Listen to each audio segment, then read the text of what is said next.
پیدا کیا ہے، ورنہ یاد رکھیے گا اسی زمین پہ جانور بھی زندگی گزارتے ہیں. آپ دیکھے ہوں گے جانوروں کی زندگیاں کیسے ہوتی ہے. اسی زمین پر کچھ لنگڑے لولہے بھی پیدا ہوتے ہیں. انسانی شکل و صورت میں مکمل وہ تو زندگی صاحب جی رہا ہے، مگر وہ موت سے کم نہیں زندگی گزارتا ہے. آپ اندازہ لگانا چاہتے ہیں، اپنی زندگی کا شکریہ ادا کرنا چاہتے ہیں، تو کسی مریض کو بیڈ پر پڑے دیکھ لیجئے گا. اللہ نے ابھی جوان رکھا ہے لیکن بیڈ پر ایسا لٹا دیا ہے کہ وہ اپنے پیر سے اٹھ نہیں سکتا ہے، اپنے ہاتھوں سے پکڑ نہیں سکتا ہے، اپنے آنکھوں سے دیکھ نہیں سکتا ہے، ہاں اپنے کانوں سے سن نہیں سکتا ہے. اللہ نے تو آپ پہ کرم کیا ہے کہ آپ سننے والے ہیں، آپ دیکھنے والے ہیں، آپ چلنے والے ہیں، آپ پکڑنے والے ہیں. رب نے اتنی نعمتیں ہمیں عطا کی ہے، پھر اسی رب سے ہم غداری کر رہے ہیں، اسی رب کا نافرمانی کر رہے ہیں، اس رب سے ہمیں بے وفائی کر رہے ہیں. رب کی اتنی نافرمانی کرنے کے بعد اللہ ہماری روزیوں کو تنگ نہیں کر رہا ہے، اللہ ہمارا جان ختم نہیں کر رہا ہے، اللہ ہمارے ہاتھوں سے طاقت ختم نہیں کر رہا ہے. انہی ہاتھوں سے گناہ کر رہے ہیں. اللہ ہاتھوں میں ہماری طاقت کو بچا کر کے رکھا ہے، ہم پیروں سے گناہ کے طرف جاتے ہیں. اللہ چاہتا تو ایک پل میں آپ کے پیروں کی طاقت ختم کر دیتا، لیکن ہماری پیرے کو طاقت بھی بچا کر کے رکھا ہے.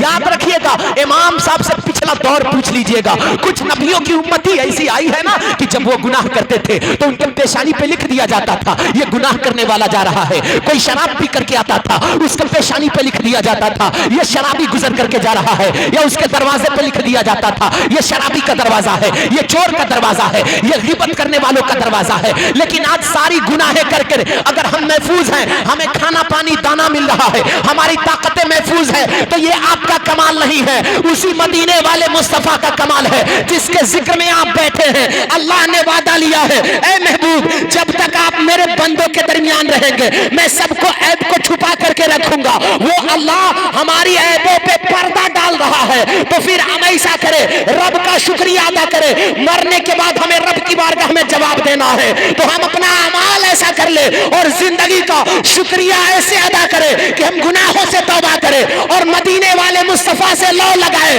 اور بریلی کی آواز میں کہہ دے یا رسول اللہ ہم خطا کار سہی لیکن آج محفل میں بیٹھا ہوں تو آج وعدہ لے لے یا رسول اللہ میں مجرم ہوں آقا مجھے ساتھ لے لو کہ رستے میں ہے جا بچا ٹھانے والے.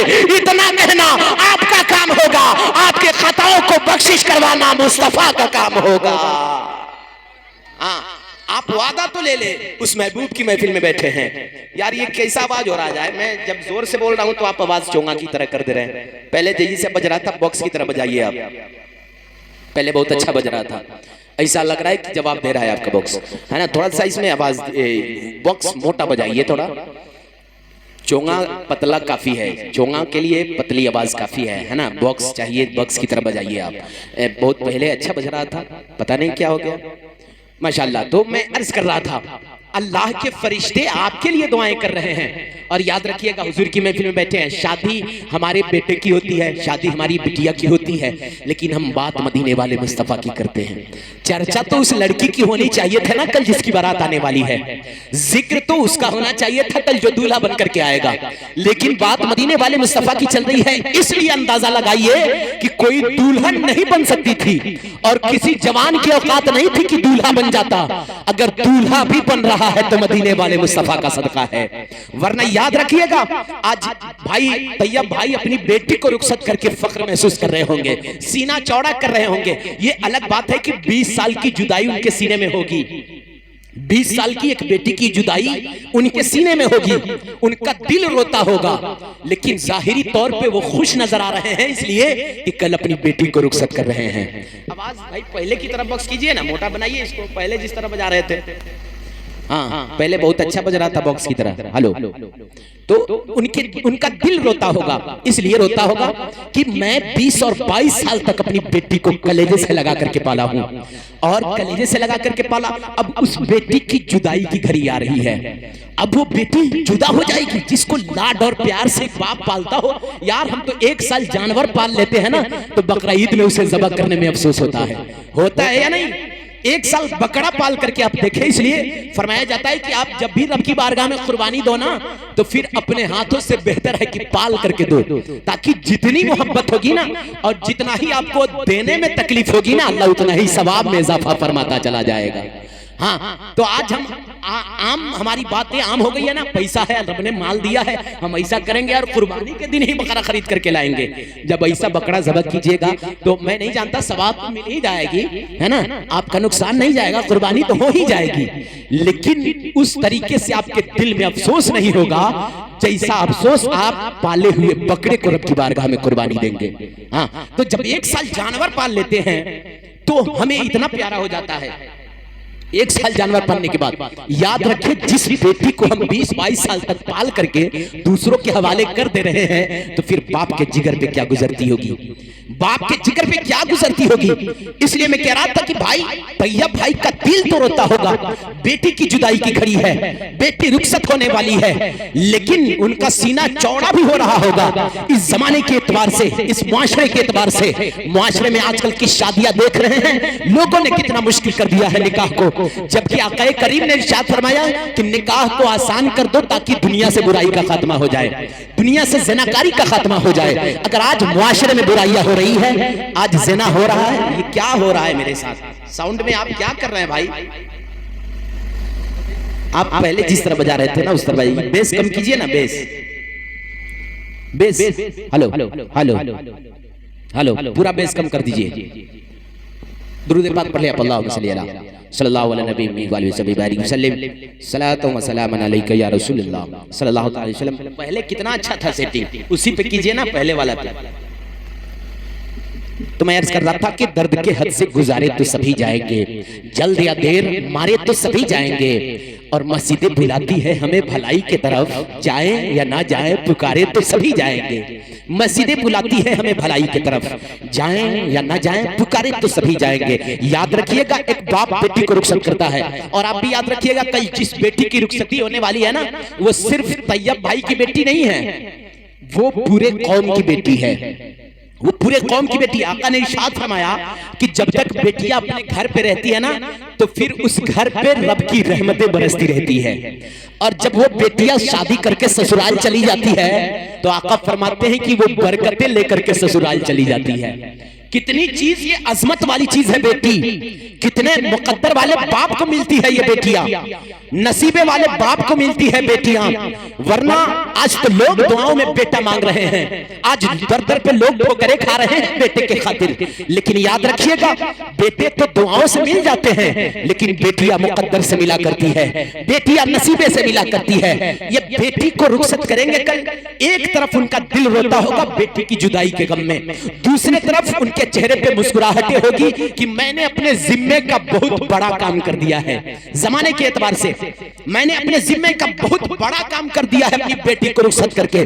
اس لیے بڑا کام کہہ رہا ہوں کہ اس دور میں ہم لوگوں نے شادی کو بہت بڑا بنا دیا ہے، ہم لوگوں نے نکاح کو بہت مہنگا بنا دیا ہے، ہم لوگوں نے صاحب شادی کو اتنا بڑا کر دیا ہے کہ آج اس بڑے کام کو غریب کرنے میں سوچ رہا ہے. ایک غریب اپنی بیٹی کو شادی کرنے میں 50 مرتبہ سوچتا ہے، اور نہ جانے کئی راتوں کی نیند ختم کر رہا ہے، نہ جانے کہاں کی زمین بیچ رہا ہے، نہ جانے کہاں کا مکان بیچ رہا ہے، کہیں کا دکان بیچ رہا ہے. اتنا بڑا کام ہم لوگوں نے شادی کو بنا دیا ہے، جبکہ یاد رکھنا بہت چھوٹی چیز کو شادی کہا جاتا ہے. مصطفیٰ نے کہا تھا نکاح کو آسان کر دو، جتنی آسان شادیاں کر دو اتنا آسان نکاح کر دو تاکہ کسی کے غریب کے دل پہ دھکا نہ لگے کہ شادی بھائی کرنی ہے، بیٹا جوان ہو گیا ہے. جیسے بیٹا جوان ہوتا ہے غریب کے دل پہ جھٹکا لگتا ہے، جب بیٹی جوان ہو جاتی ہے غریب کے دل پہ جھٹکا لگتا ہے. اس لیے کہ معاشرے کے لوگوں نے نکاح کو اتنا آسان کر دیا ہے، اتنا مشکل کر دیا ہے کہ آج شادیوں میں 10 لاکھ خرچہ ہو جا رہا ہے، 12 لاکھ خرچہ ہو جا رہا ہے، 15 لاکھ خرچہ ہو جا رہا ہے. یاد رکھیے گا